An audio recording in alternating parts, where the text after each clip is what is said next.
औज़ुबिल्लाहि बिस्मिल्लाहिर्रहमानिर्रहीम। अस्सलाम वालेकुम एवरीवन। आज हम बात करने जा रहे हैं बाबर आजम के हवाले से। पाकिस्तान का वो किंग जो ओडीआई रैंकिंग में पहली पोजीशन पर आ चुका है, लेकिन अभी तक आईसीसी उसे मानने के लिए तैयार नहीं है। यह क्या वजह है कि अभी तक रैंकिंग अपडेट नहीं की गई, जबकि पहले हम देखते हैं जब भी कोई बैट्समैन अपग्रेड होता है या कोई पोजीशन उसकी चेंज होती है तो फौरन से रैंकिंग चेंज हो जाती है, चाहे वो वुमेन के लिए हो चाहे वो मेन के लिए हो, कोई भी हो उसमें रैंकिंग चेंज हो जाती है। तो आज हम बाबर आजम के हवाले से बात करेंगे और हम ये देखेंगे कि क्या ये आईसीसी है या इंडियन क्रिकेट काउंसिल है। जैसा कि हमारे काफी सारे क्रिकेटर भी इस पे बात कर चुके हैं, तो हम आज अपने पैनलिस्ट से इस बारे में बात करेंगे। तो पहले पैनलिस्ट जिनसे हम बात करेंगे वो हैं चौधरी हुमायूं साहिब। मैं उनसे कहूंगा कि प्लीज आप इस बारे में ऑडियंस को थोड़ा आगाह कीजिएगा।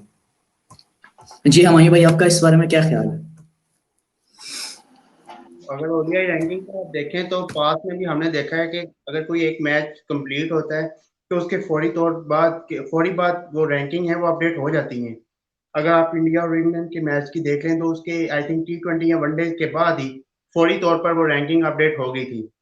और क्योंकि आईसीसी के भी लॉज वगैरह चेंज हुए हैं सुने, ठीक है, अभी मैं इस हवाले से कंफर्म नहीं हूँ ना, मुझे इतना इसकी डिटेल का पता है अभी। सो उसमें ये था कि हर वेडनेसडे के बाद अपडेट होती है रैंकिंग। सो अगर यही बात है तो फिर हमें नेक्स्ट वेडनेसडे तक का इंतजार करना पड़ेगा। और ये भी मैच, क्योंकि ये मैच भी वेडनेसडे को ही कंप्लीट हुआ है और हुआ भी 12 PM से पहले है। तो इस हवाले अगर अगर इस चीज को भी देखा जाए तो आईसीसी अगर चाहता तो वो अपडेट कर सकता था, क्योंकि मैं इस हवाले से श्योर था कि शायद ये मैच के फौरी बाद अपडेट हो जाए रैंकिंग। क्योंकि मैंने पास में भी देखा है अक्सर कई मौकों पर, चाहे वो इंडिया के मैचेस हों या ऑस्ट्रेलिया के या इंग्लैंड के, ओडीआई के, वनडे के या ओडीआई के, T20 के या टेस्ट के, सो उसके फौरी तौर बाद मतलब के फौरी बाद अपडेट हो जाती है रैंकिंग। लेकिन हमारे साथ ये एक पहली माह का सलूक किया गया है। तो इस हवाले से अब मजीद मैं क्या कहूँ। मैं इस बारे में राय राय लेना चाहूंगा सईद भाई से। सईद भाई, आप अपनी राय से हमें आगाह कीजिए कि आपका क्या ख्याल है इस बारे में। ये इंडियन जी, क्रिकेट बहुत काउंसिल है शुक्रिया। या फिर आईसीसी है, इंटरनेशनल क्रिकेट काउंसिल है? क्योंकि उनका जो सलूक होता है पाकिस्तानियों के साथ, जो पास्ट में उन्होंने पाकिस्तान के साथ किया, ये डिकेड की टीम्स बनाई, उसमें कोई पाकिस्तानी क्रिकेटर नहीं है। वो क्रिकेटर उठा के रख दिए जिन्होंने 2 साल 3 साल परफॉर्मेंसेस दी। लेकिन जो पाकिस्तान के क्रिकेटर्स हैं, मोहम्मद हफीज हो गए, इस तरह से उमर गुल हो गए, सईद अजमल हो गए, शाहिद खान अफरीदी, या काफी सारे क्रिकेटर हैं जो ने अच्छा परफॉर्म किया था लेकिन उन्हें उठा के पीछे फेंक दिया। इसी तरह से अभी बाबर आजम को रैंकिंग में अपग्रेड नहीं किया जा रहा, तो इसके पीछे क्या रीजन है? क्या ये वही सलूक तो नहीं किया जा रहा हमारे साथ? उस्मान भाई, आप सिर्फ रैंकिंग की बात कर रहे हैं। अगर मैं आपको और डिटेल बताऊं, जो पाकिस्तान ने साउथ अफ्रीका में शिकस्त दी, सिर्फ अगर हर मैच की बात करें ना, तो उनको अपने सोशल मीडिया अकाउंट्स पर हर मैच में मतलब अच्छे तरीके से ये बता देना चाहिए थे कि पाकिस्तान ने किस तरह हर मैच जीते हैं। मगर उनके अगर इंस्टाग्राम और ट्विटर अकाउंट्स आप देखें, तो उन्होंने बिल्कुल मतलब कोई खास पोस्ट किए नहीं, और मतलब जो अननेसेसरी थे वो पोस्टिंग हो रही थी उनके ऑफिशियल अकाउंट्स पर, मगर पाकिस्तान के हवाले से कोई खबर नहीं थी। और इसी तरह अब बाबर आजम जो है, मतलब स्टेट्स के हवाले से अगर देखा जाए, उनको नंबर 1 पर आ जाना चाहिए, मगर आईसीसी की तरफ से अभी कोई ऐसी कोई खबर आई नहीं हम तक कि ऑफिशियली अनाउंस हुई या नहीं। तो इस हवाले से जो है ना, मैं सुभान से भी जानना चाहूंगा, हो सकता है उनके पास कोई स्पेसिफिक रीजन मौजूद हो कि क्यों आईसीसी ने अब तक ये अनाउंसमेंट नहीं की। सबसे पहले तो सब भाइयों को अस्सलाम वालेकुम, और सईद भाई बुलाने का बहुत बहुत शुक्रिया, थैंक यू सो मच। इस बारे में काफी ज्यादा बात की जा रही है आईसीसी के बारे में कि आईसीसी ने बाबर आजम की रैंकिंग को अपडेट क्यों नहीं किया। 24 घंटे से ज्यादा का वक्त हो गया है। सब लोग, पाकिस्तान की पूरी आवाम, ये एक्सपेक्टेशंस लेके बैठी हुई थी कि बाबर आजम को कल के मैच के बाद अगर बाबर आजम रन्स करते हैं, कोई 30-35 का टारगेट ही तकरीबन 36 का रह गया था जिसको बाबर आजम ने कंप्लीट करना था और बाबर आजम ने नंबर 1 आ जाना था। अब अगर मैं माजी में आपको ये चीजें उठा के देखूं ना कि अगर आज हमने ये देख लेते कि बाबर आजम की रैंकिंग को अपडेट कर दिया जाता तो एक बहुत अच्छी चीज हो जाती। लेकिन अगर माजी की चीजें देखी जाए ना, तो आईसीसी ने कभी भी पाकिस्तान को ऊपर नहीं किया है। आप इवन ये देखें, जब पाकिस्तान की रैंकिंग को T20 में नंबर 1 से नीचे गिराना होता है तो आईसीसी सबसे पहला काम यही करता है कि पाकिस्तान की रैंकिंग को नीचे किस तरह से गिराना है। बाबर आजम की T20 की नंबर 1 पोजीशन को नंबर 3, नंबर 4 पर लाना होता है। आईसीसी अपना सबसे पहला काम यही करता है कि बाबर की परफॉर्मेंस कब खराब होगी तब उसको नीचे लाया जाए। आप ये देख सकते हैं सईद भाई, मैं बाकी जितने लोग बैठे हुए हैं, आप सब लोगों ने इस चीज को नोट भी किया होगा कि मैं अक्सर ट्विटर यूज करता हूँ, तो ट्विटर पे मैं ये चीज देख रहा होता हूँ कि यार देखो बाकी प्लेयर्स के जो सेंचुरीज कर रहे होते हैं, जिस तरह इंडिया इंग्लैंड का मैच हुआ, उससे पहले जो है ना हमें बहुत सारे मैचेस देखने को मिले, न्यूजीलैंड बांग्लादेश का मैच देखने को मिला। खसूसन जो जो लोग सेंचुरीज करते रहे, जिन जिन लोगों ने जो है ना अच्छे परफॉर्मेंस दी, उन सब की आईसीसी ने एचडीआर पिक्चर्स बनाकर जो है ना एक नहीं, दो नहीं, तीन पिक्चर जो है ना वो अपने अकाउंट पर पोस्ट की हैं। जब पाकिस्तानी कोई प्लेयर बाबर आजम, फखर जमान इवन 193 कर जाता है, आप ये देखें आईसीसी की एक सिंपल सी पोस्ट आ जाती है जो है ना 193 कर दिया है। तो आप यहां से अंदाजा लगा लें कि आईसीसी जो है ना, एक होती है ना राइवलरी, देखें एक होती है राइवलरी जो कि इंग्लैंड और ऑस्ट्रेलिया की, एक होती है बिग राइवलरी जो पाकिस्तान और इंडिया की है। ये आईसीसी की हमारे साथ दुश्मनी है जो कि आईसीसी हमसे निकालना चाह रहा है, क्योंकि हमेशा आईसीसी ये करता आ रहा। आप यकीन करें, मैंने आईसीसी डेकेड पर आज से 3-4 महीने पहले जब ये आईसीसी डेकेड वाला मामला जो है ना वो छिड़ा था, तो मैंने फौरन इस पर जो है ना वीडियो बनाई थी। पीछे से भारतीय अवाम ने काफी ज्यादा मुझ पर क्रिटिसाइज किया, यहां तक के बहुत ज्यादा डिसलाइक की है। नीचे जो है ना उन्होंने बैड वर्डिंग, मिसबिहेविंग यूज की।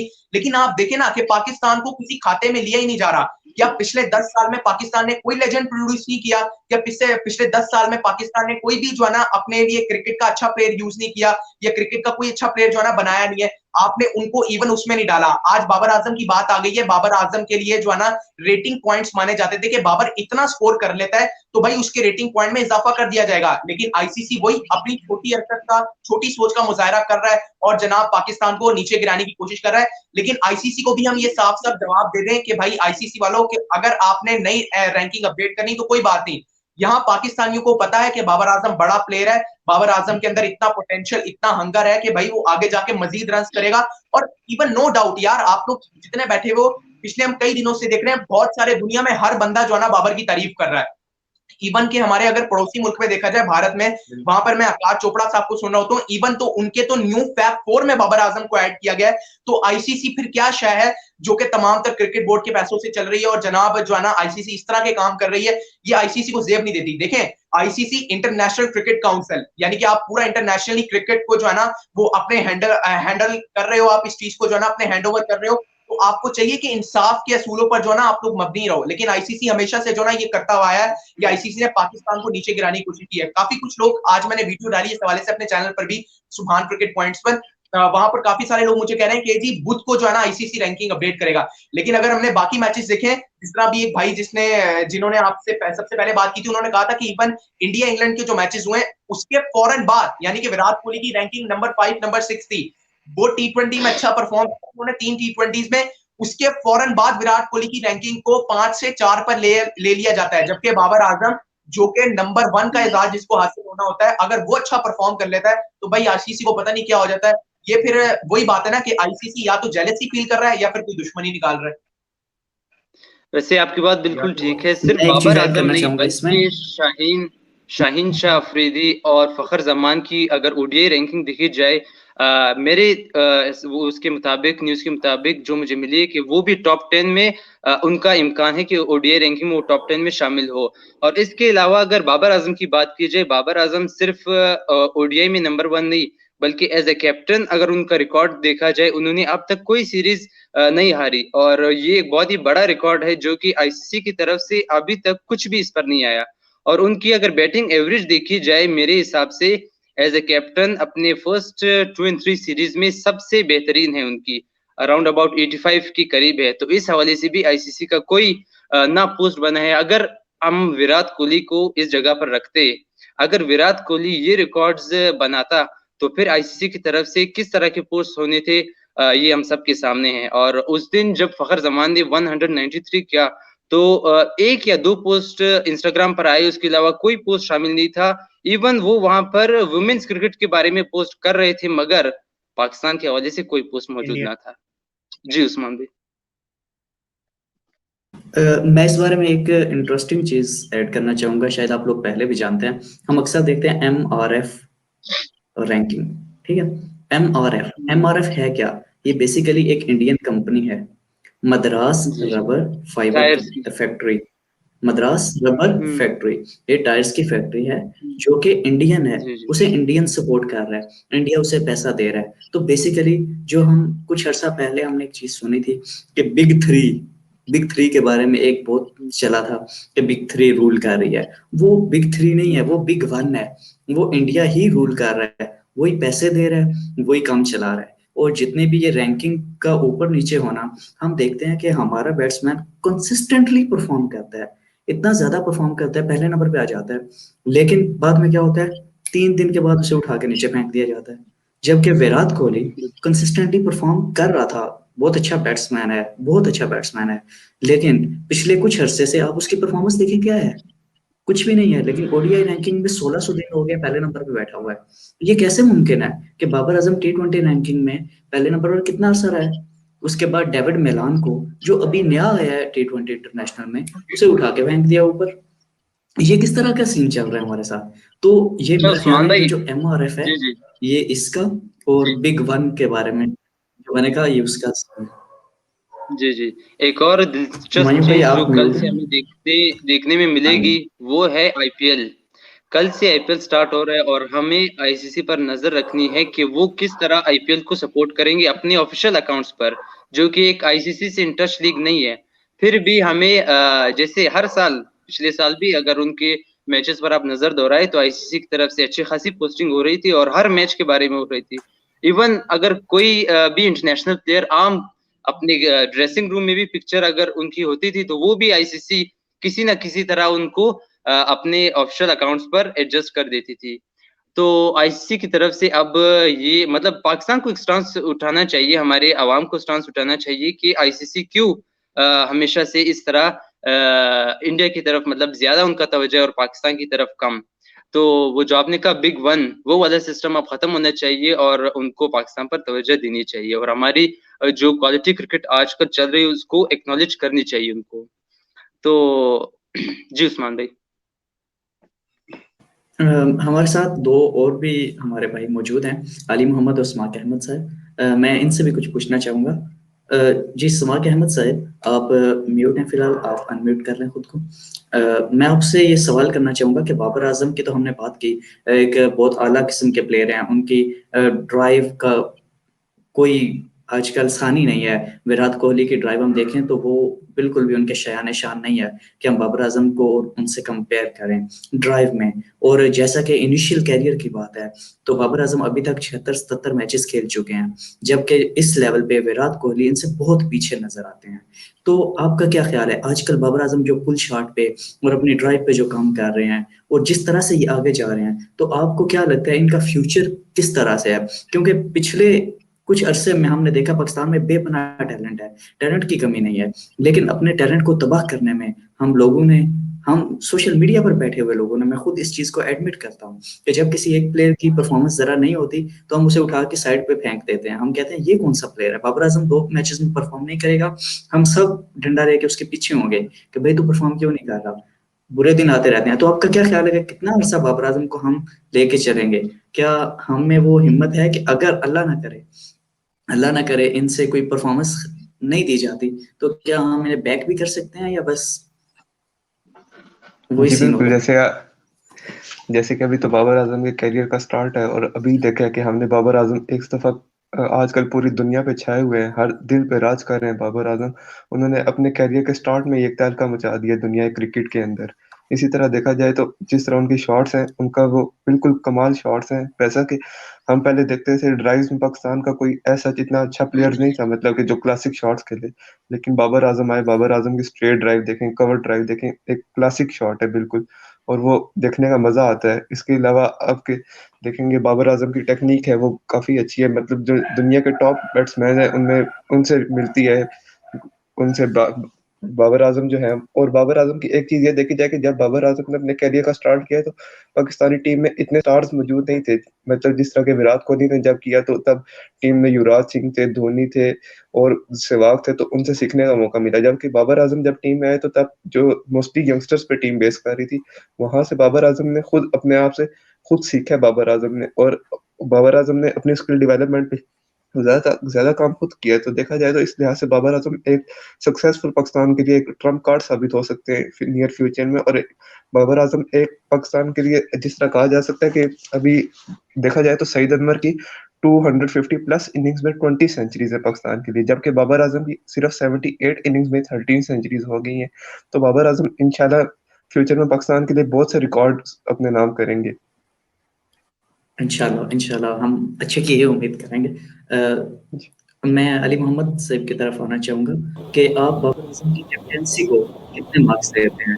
क्योंकि हमने देखा है फील्ड में सब लास्ट मैच में सरफराज उन्हें समझा रहे थे कि भाई वो हसन अली या शाहीन अफरीदी जो है उसने बॉलिंग करनी है, वहाँ पे तुम फ़खर जमान को भेजो ताकि उसका जोर नहीं लगे और बॉलिंग के लिए थोड़ा बचा के रखो उसे। तो आप फील्ड में, out the field, in the field, आप कितने मार्क्स देते हैं बाबर आजम की कैप्टेंसी को? मैं तो देखिए अभी कैप्टेंसी तो अभी नहीं ली आई है बाबर आजम की, ठीक है। T20 तो पिछले साल को उनको मिल गई थी, लेकिन टेस्ट इनको इस साल में लिया और ODI भी इनकी इस साल ही स्टार्ट हुई है, ठीक है। अगर मैं ODI में देखा जाऊँ तो मैं उनको 10 में से 8 नंबर दूँगा, ठीक है। वीलो के नए कैप्टन है और नए कैप्टन को थोड़ा कैप्टनसी का आइडिया आने में थोड़ा टाइम लगता है, और सरफराज तो अब हमें पता है कि वो कितने अच्छे कप्तान हैं, तो उनका आइडिया देना तो पूरा हक बनता है उनका, ठीक है। मैं उनको ODI में 8 मार्क्स दूंगा क्योंकि उन्होंने अच्छा यूटिलाइज करते हैं बॉलर्स को, मतलब कि जो उनके मेन बॉलर होते हैं। अभी की स्क्वाड में तो फिलहाल तो शाहीन शाह अफरीदी एक मेन बॉलर थे और एक हारिस रऊफ मेन बॉलर थे जो अच्छे चल रहे थे, तो वो उनको आखिर में यूटिलाइज करते हैं, ठीक है। और बीच में ओवर्स बचा रहे हैं। अब कल की रही बात वो सैफी भाई की, तो सैफी भाई जाहिर सी बात है वो फील्ड पे चुपचाप तो नहीं बैठ सकते, वो हर किसी को मशवरा देंगे और वो बाबर आजम को भी मशवरा देंगे, ठीक है। तो बिल्कुल बाबर आजम को मशवरा दिया और काफ़ी अच्छी कैप्टनसी कर रहे हैं। और इंशाल्लाह देखिए कैप्टनसी, अब आपको कैप्टनसी तब आप सीखते हैं जब आप बहुत मैचेस में अपनी कैप्टनसी करते हैं। अब बाबर आजम ने भी कुछ अगर करे तो मतलब ODI में 3 जिम्बाब्वे के खिलाफ और ये 3 साउथ अफ्रीका के खिलाफ कैप्टनसी की, और तीनों में माशाल्लाह सीरीज में फतह हुई है। तो कैप्टनसी माशाल्लाह अच्छी चल रही है और इंशाल्लाह हम एक्सपेक्ट करते हैं कि यही कैप्टनसी बाबर आजम की चलती रहेगी और इंशाल्लाह पाकिस्तान को मैचेस जिताते रहेंगे अपनी परफॉर्मेंस से भी और अपनी कैप्टनसी भी। इंशाल्लाह बाबर आजम पे हमने अच्छी खासी बात की है। वकास भाई आए हैं, आप बाबर आजम के पुल शॉट और हुक शॉट जो वो डेवलप कर रहे हैं, और ड्राइव तो उनकी पहले से ही बहुत अच्छी है, जबकि पुल और हुक पे पाकिस्तानी थोड़ा कमजोर नजर आते हैं। लेकिन आजकल जो बाबर आजम का हुक है और पुल है वो बड़ा स्ट्रॉन्ग नजर आ रहा है। वो जब शॉट मारते हैं, लास्ट मैच में वो आउट हुए हैं एक बार उसी शॉट पे, लेकिन उसके अलावा वो हुक और पुल पे बड़ा स्ट्रॉन्ग नजर आ रहे हैं। इस बारे में आप क्या कहना चाहेंगे? क्या ये एक अलहदा टैलेंट नहीं नजर आता पाकिस्तानी टीम से कि एक एक्सेप्शनल सा केस है जैसे हमने आज तक पहले कभी ना देखा हो? जी वकास भाई। बाबर आजम के पुल और हुक शॉट के बारे में अगर बात की जाए और उसके डेवलपमेंट की अगर बात की जाए, तो उनको अगर मैं एक नसीहत कह लें या एक एडवाइस कह लें, कि मैं समझता हूँ कि इंडिया में जो रोहित शर्मा है वो पुल और हुक शॉट बहुत अच्छा मारते हैं। अगर वो वाकई इस पे वर्क करना चाहते हैं तो उनकी शॉट्स को देख के वो वर्क कर सकते हैं। जिस तरह डिविलियर कहते थे कि मैं मिसबाह और यूनस से जो है वो स्वीप और रिवर्स स्वीप उनकी वीडियोस को देख के मैंने सीखा है, इस तरह इसमें कोई बुराई नहीं है अगर बाबर आजम भी रोहित शर्मा से पुल शॉट और हुक शॉट उनकी शॉट्स को देख के सीखें। तो मेरा तो ये मानना है, और इंशाल्लाह बेहतरी आएगी तभी वो देखेंगे, सीखेंगे, लगाएंगे, सीख लेंगे, इसमें कोई मसला नहीं है। वो बाबर आजम एक ऐसा टैलेंट है जो कि डेवलपमेंट स्टेज में है, तो वो उन्होंने काफी आगे जाना है। मैं पिछले दिन वो सुन रहा था, वो राशिद लतीफ की बात सुन रहा था। वो कह रहे थे बाबर आजम एक ऐसा टैलेंट है जो डेवलपिंग स्टेज पे नहीं, अब वो डेवलप हो चुका है।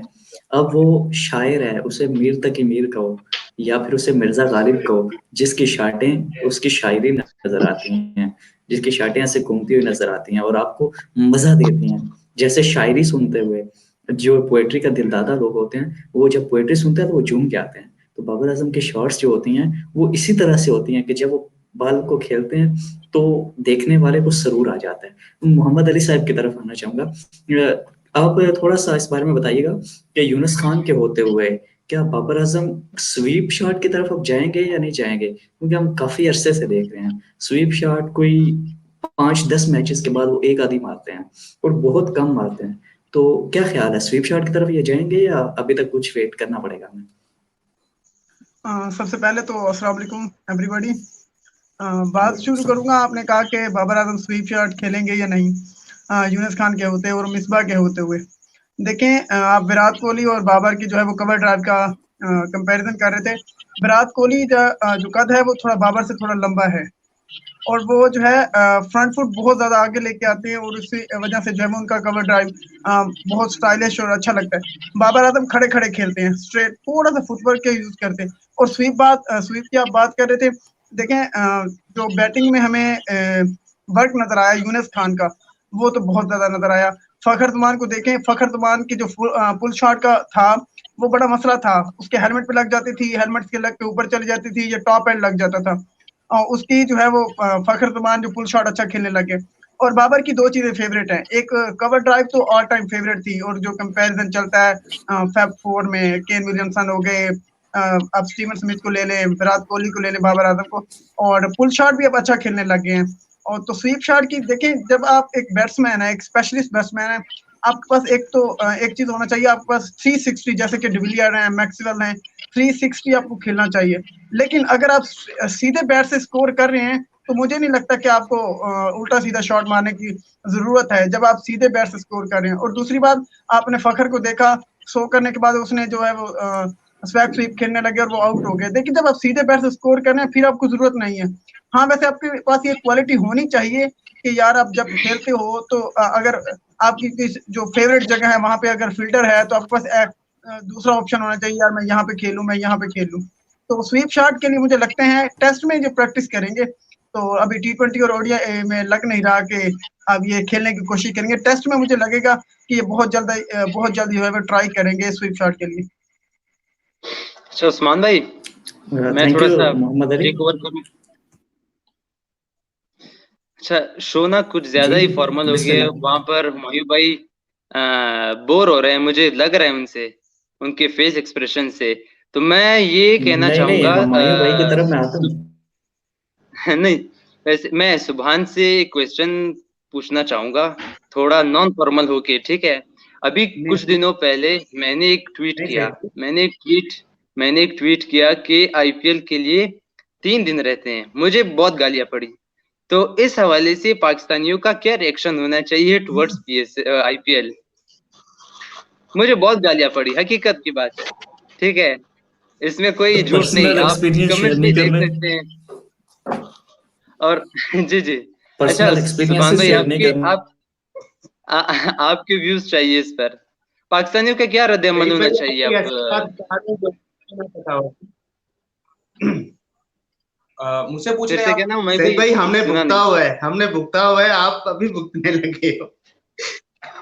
नहीं, मुझे सच में लोगों ने कहा आई डोंट केयर, किसी ने कहा क्या, किसी ने कहा आप इंडिया से होंगे, किसी ने कुछ कहा, तो मुझे बड़ा अफसोस हुआ यार।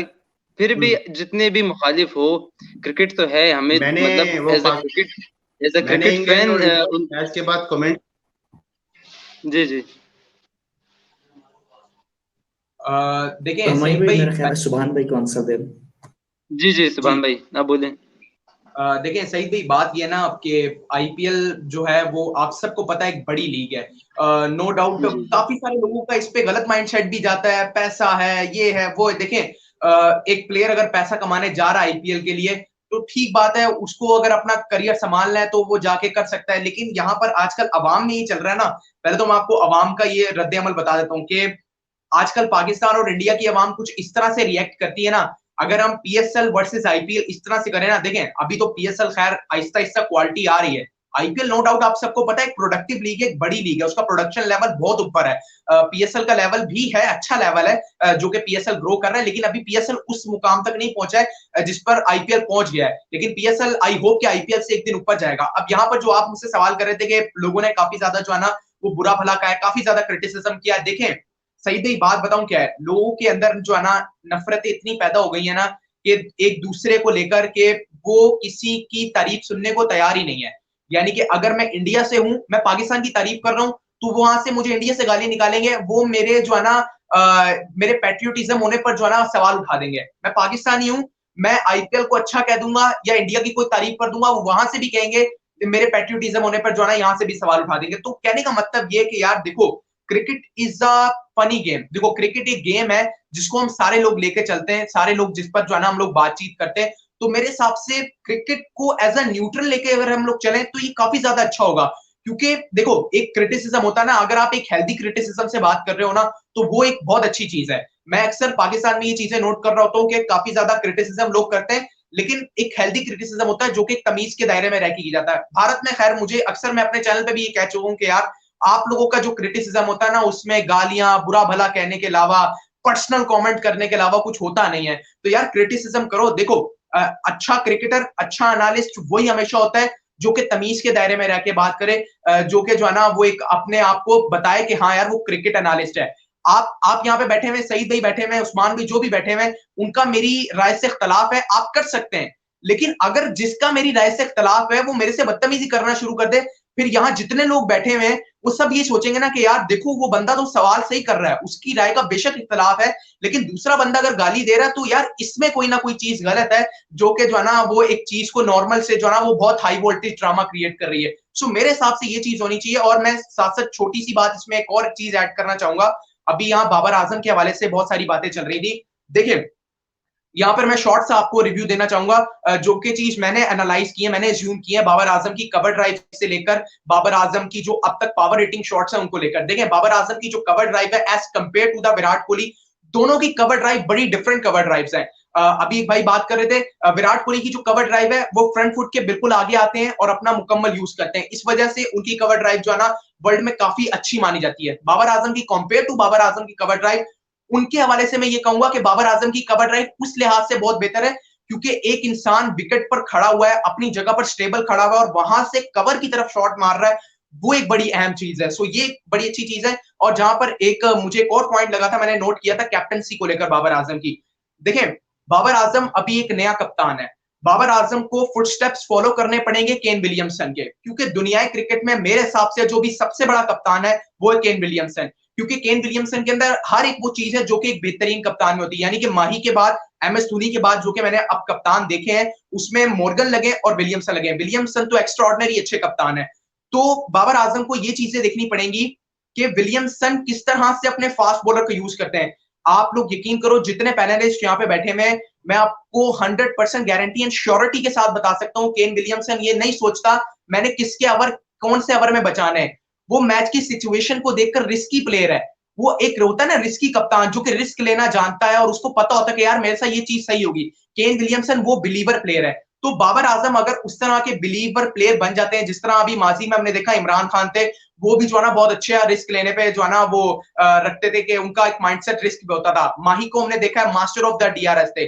तो बाबर आजम को जो है ना अभी अच्छा बनना पड़ेगा। बाबर आजम की कप्तानी पे अभी काफी लोग सवाल उठाते हैं। देखें अभी मैं ये नहीं कहूंगा बाबर बहुत अच्छे कप्तान बन गए, नहीं, एक अच्छा लग बाबर से ये चल रहा है कि हमने ऑस्ट्रेलिया के बाद जब जब बाबर की कैप्टनसी में खेले कोई सीरीज नहीं हारी है। सो I think that Babar Azam को अच्छा करना पड़ेगा और बाबर आजम को केन विलियमसन के फुटस्टेप्स फॉलो करके जो है ना वो अपनी कप्तानी को बेहतर करेंगे इंशाल्लाह।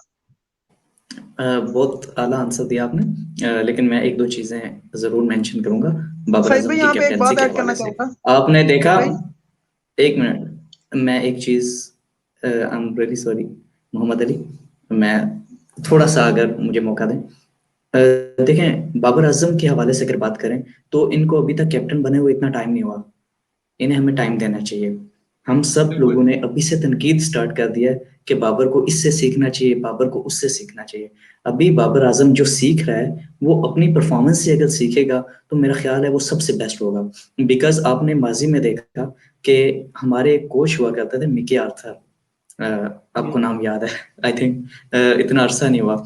तो मिकी आर्थर ने एक बात की थी, उसने कहा था कि बाबर आजम की मैं क्या कोचिंग करूंगा, बाबर आजम अपना कोच खुद है, वो खुद को खुद सिखाता है। वो इवन दूसरे प्लेयर्स को ये कहा करते थे कि तुमने अगर कुछ सीखना है तो बाबर आजम से सीखो। वो उमर अकमल और इन लोगों को भी ये कह चुके थे, इवन वो कितने टैलेंटेड प्लेयर हैं लेकिन इसके बावजूद उन्हें ये कह चुके थे। हमें मेरा ख्याल है बाबर आजम को फिलहाल मुकम्मल सपोर्ट देनी चाहिए। वो कोई सीरीज नहीं हारे हैं ऑस्ट्रेलिया के टूर के बाद। ऑस्ट्रेलिया का टूर था उनके पहला टूर था और इतना मुश्किल टूर होता है ऑस्ट्रेलिया, न्यूजीलैंड और इंग्लैंड का और साउथ अफ्रीका का इवन, इतना मुश्किल टूर होता है कि बैट्समैन तो क्रीज पे खड़े ही नहीं हो पाते। लेकिन ये कैप्टन होता है जो उन्हें हौसला देता है, जो उन्हें हिम्मत देता है कि नहीं तुमने खड़े होना है। और अगर हम केन विलियमसन की बात करें तो केन विलियमसन को एक अरसा हो गया क्रिकेट में आया। केन विलियमसन को देखते देखते हम जवान हुए हैं और अब अच्छे खासे हम उस पे पैनलिस्ट बन चुके हैं जवानी के बाद। और केन विलियमसन तब से खेल रहे हैं और अभी भी खेल रहे हैं, लेकिन बाबर आजम को आए हुए अभी इतना अरसा नहीं हुआ। तो मेरा ख्याल है कि थोड़ा टाइम देना चाहिए और ये उम्मीद है ये बहुत अच्छा कैप्टन साबित होगा पाकिस्तान के लिए। अच्छा, मैं इस सवाल से थोड़ा सा ऐड करना चाहूंगा इस सवाल में, अगर आप मुझे इजाजत दें तो। जी भाई। जी देखिए, बात ये ना, अभी आपने जो मुझे काफी ज्यादा जो है ना हवाले दिए दूसरी टीम्स के और बाबर आजम के हवाले से भी आपने मुझे बताया। देखिए, बात बताऊं क्या है, अभी एक प्लेयर होता है ना, देखिए पाकिस्तान टीम में ना हमेशा से ये एक मसला आ रहा है कि पाकिस्तान टीम में ना हमेशा से टैलेंट को प्रमोट किया जाता है, टैलेंट को प्रोडक्ट नहीं बनाया जाता। देखिए, टैलेंट तो आप में भी है, मुझ में भी है, हम बल्ला पकड़ लेंगे, हमें टैलेंट है, हम खेल सकते हैं। टैलेंट को प्रोडक्ट किस तरह बनाना है वो चीज आपको सीखनी पड़ेगी। देखें, अब मैंने दुनिया में देखा ना, बाकी जो क्रिकेटर्स हैं, देखें अब केन विलियमसन है, उन्होंने काफी ज्यादा कप्तानी रॉस टेलर से भी सीखी, अच्छे रॉस टेलर भी अच्छी चॉइस थी न्यूजीलैंड के लिए, ठीक है ना। MS धोनी से जो है ना कप्तानी विराट कोहली ने काफी ज्यादा सीखी है। वहां से जो है ना रोहित शर्मा भी जो है ना, उनके अंदर एक कप्तानी का नया रूप पैदा हुआ है। अब यहाँ पर पाकिस्तान टीम में एक्चुअली मसला ये है ना, देखें पाकिस्तान टीम को सीखना पड़ेगा दूसरी टीम से, वो इस वजह से सीखना पड़ेगा क्योंकि पाकिस्तान टीम को कोई सिखाने वाला नहीं है। हमारी ओवरऑल यंग टीम है, काफी सारे लोग कहते हैं कि यार हमारी एक्सपीरियंस टीम है, बाबर ने यहाँ जाके जो है ना वो इतने मैचेस के लिए, देखें अभी भी हमारी बहुत यंग टीम है। हमारी इस यंग टीम ने, हमारे इस यंग टैलेंट ने प्रोडक्ट किस तरह बनना है वो हमें दूसरों से सीखना पड़ेगा। मैं ये बात केन विलियमसन के हवाले से इसलिए कह रहा था क्योंकि देखें बाबर आजम कप्तान अच्छे उस वक्त बन जाएंगे जब बाबर आजम बाहर जाकर बाहर के टूर्स जितवाएंगे। वो नो डाउट, आपकी बात बिल्कुल ठीक है कि बाबर को टाइम देना चाहिए और बिल्कुल देंगे भी टाइम, एकदम नहीं कि उनको पे क्रिटिसिज्म करना शुरू कर देंगे कि वो अच्छे कप्तान नहीं है, ये नहीं है, वो नहीं है। उनको टाइम बिल्कुल देना चाहिए, लेकिन कहने का मकसद ये है कि बाकी टीम्स जो कि वर्ल्ड क्लास बनी है उनमें कोई ना कोई प्लेयर था जो कि अपनी पूरी टीम को लेकर चलता था। सौरभ गंगोली थे, उन्होंने अपने फिक्सिंग के दौर से काली आंधी से निकाल के जो है ना अपनी टीम को बनाया था। उसके बाद माही कप्तान आए थे, माही को चांस दिया, माही ने दो बड़े शेर रोहित शर्मा और विराट कोहली पैदा किए थे। अब बाबर आजम तो एक ऐसा प्लेयर है ना जो कि हमें दुआओं से मिला है। सो बात कहने का मकसद ये है कि बाबर आजम अगर जो हमें दुआओं से मिले उनको जाया नहीं करना, उनको बनाना है। कप्तानी की जिम्मेदारी अगर आपने उनको इतनी यंग एज में दी है तो मेरे हिसाब से बाबर आजम को बताना पड़ेगा कि यार आपको इससे आगे जाना है, आपने अपने ये गोल्स रखने, इससे आगे जो है ना, इससे अगले लेवल की आपको कैप्टनसी करनी है, तभी जाकर जो है ना आप एक ब्रिलियंट और एक वर्ल्ड क्लास जो है ना रूप में सामने आ सकते हो। जी बहुत शुक्रिया सुभान भाई, आपके जी मैं ऐड करना चाहता हूँ एक बात। जी जरूर जरूर। देखें, आप बाबर आजम की कप्तानी की बात कर रहे थे, विराट कोहली कैप्टन तैयार हुआ है MS धोनी के साथ मिलकर, केन तैयार हुए बैद मकलम और रॉस टेलर को देखकर। उधर वाइस कैप्टन बना दिए जाते हैं। जब भी आपका एक कैप्टन बनता है तो एक वाइस कैप्टन होता है। पाकिस्तान में क्या है, जब आप वाइस कैप्टन बनाते हैं ना तो फिर ग्रुपिंग शुरू हो जाती है। ये हम काफी अरसे से देख रहे हैं, जब हम इंजमामुल हक दौर से देख रहे हैं, मिसबा के दौर से देखे, जब मिसबा कैप्टन थे तो अफरीदी की ग्रुपिंग, ये ग्रुपिंग हो जाती है। इसलिए हमारे हाँ जो है वो वाइस कैप्टन नहीं बनते, वाइस कैप्टन नहीं बनाए जाते कि ग्रुपिंग ना हो जाए। वाइस कैप्टन बनता है तो कैप्टन जो होता है वो भी थोड़ा रिलैक्स रहता है, और जो वाइस कैप्टन जो है उसे प्रॉपर बनाना चाहिए ताकि वो जो है वो एक्सपीरियंस गेन करें। और केन विलियमसन देखें, जो है ना, ज्यादा मैचेस खेलने से कप्तान बड़ा कप्तान ही बन जाता। हाँ, ज्यादा मैचेस की कप्तानी करने से बंदा एक्सपीरियंस हो जाता है।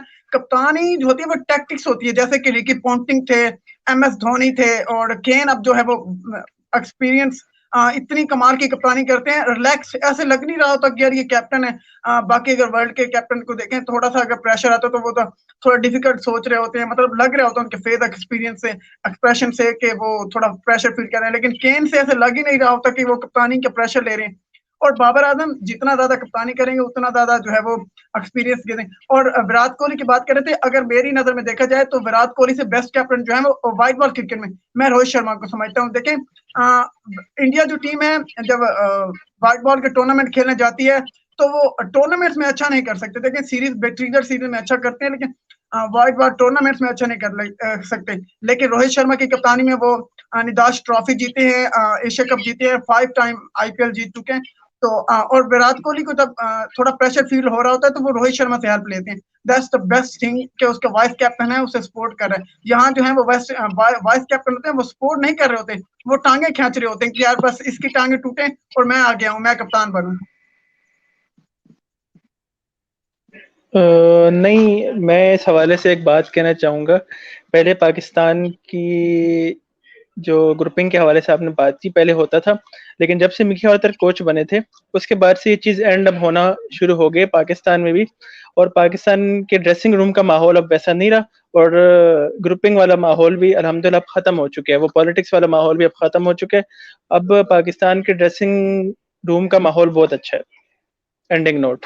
ये डिस्कशन बहुत लंबी हो जाएगी अगर हम ग्रुपिंग के बारे में बात करें, क्योंकि हमारे पास काफ़ी सारे ऐसे फैक्ट्स मौजूद हैं, काफ़ी सारी हमारे पास हिस्ट्री मौजूद है। जब हमने देखा कि पाकिस्तानी टीम में क्या कुछ होता रहा और किसने क्या किया, कब किसने हलफ लिया और किसने कुरान पाक लेके आया और किसने क्या किया, और वो सारी चीज़ें इंशाल्लाह वक्त के साथ हम राज से पर्दा उठाएंगे।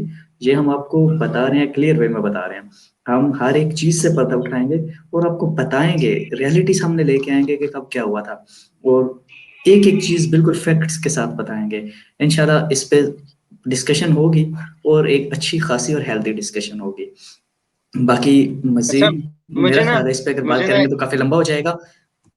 जी जी मुझे सिर्फ एक चीज क्लियर करनी थी यार, अगर आप सबकी इजाजत हो या आप सबके पास टाइम हो, क्योंकि एक बहुत ही जरूरी बात जो हम डिस्कस करना भूल गए। जी इजाजत है?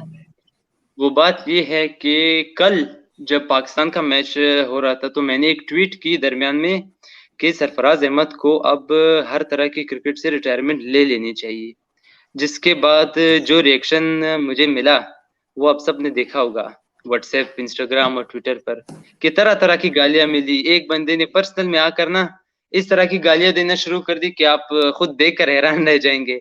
तो मैं इस तरह के लोगों से सिर्फ इतना कहना चाहूंगा कि सरफराज से ना तो मेरी जाती कोई दुश्मनी है, ना तो सरफराज मेरा फेवरेट था जब शुरू में आया, जब चैंपियंस ट्रॉफी हमें जिताई उस टाइम मेरा फेवरेट था, मगर जो पोजीशन थी उसकी वो आखिर तक उस पोजीशन पर नहीं आया।